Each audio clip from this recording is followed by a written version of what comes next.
Chapter 35. Moreover Elihu answered, Do you think this to be your right?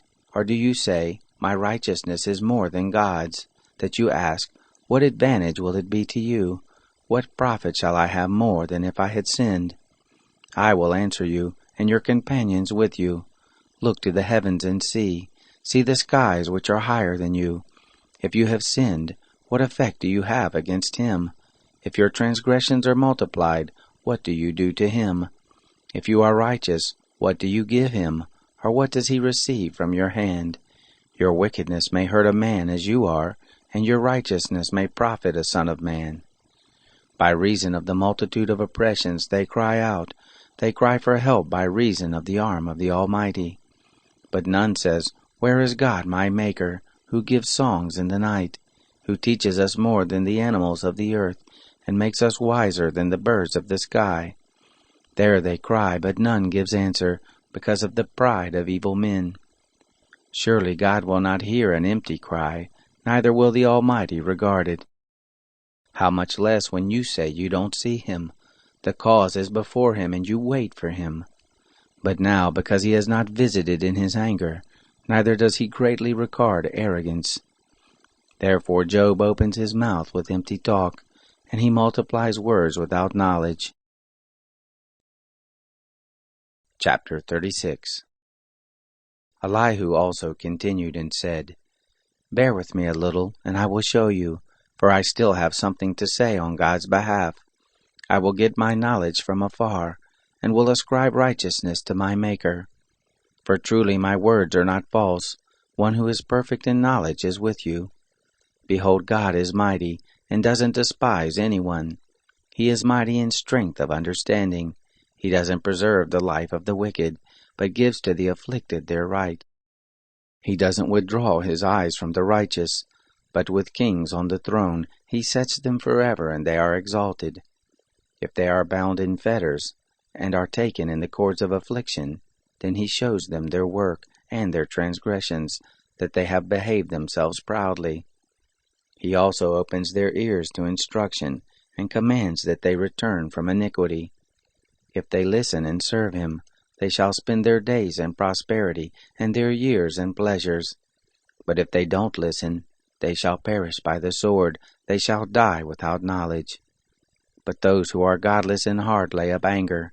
They don't cry for help when he binds them. They die in their youth, their life perishes among the unclean.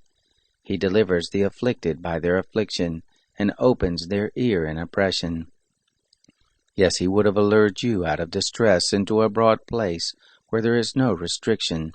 That which is set on your table would be full of fatness. But you are full of the judgment of the wicked. Judgment and justice take hold of you. Don't let riches entice you to wrath, neither let the great size of a bribe turn you aside. Would your wealth sustain you in distress, or all the might of your strength? Don't desire the night, when people are cut off in their place. Take heed, don't regard iniquity, for this you have chosen rather than affliction. Behold, God is exalted in his power. Who is a teacher like him? Who has prescribed his way for him, or who can say, You have committed unrighteousness? Remember that you magnify his work, whereof men have sung. All men have looked on it, man sees it afar off. Behold, God is great, and we don't know him. The number of his years is unsearchable. For he draws up the drops of water, which distill in rain from his vapor, which the skies pour down, and drop on man abundantly. Yes, can any understand the spreading of the clouds, and the thunderings of his pavilion?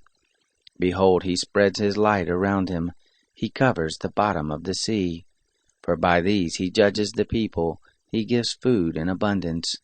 He covers his hand with the lightning, and commands it to strike the mark. The noise of it tells about him, and the cattle also concerning the storm that comes up. Chapter 37. Yes, at this my heart trembles, and is moved out of its place. Hear, O hear the noise of his voice, the sound that goes out of his mouth. He sends it forth under the whole sky, and his lightning to the ends of the earth. After it a voice roars. He thunders with the voice of his majesty. He doesn't hold back anything when his voice is heard. God thunders marvelously with his voice. He does great things which we can't comprehend. For he says to the snow, "Fall on the earth," likewise to the shower of rain, and to the showers of his mighty rain.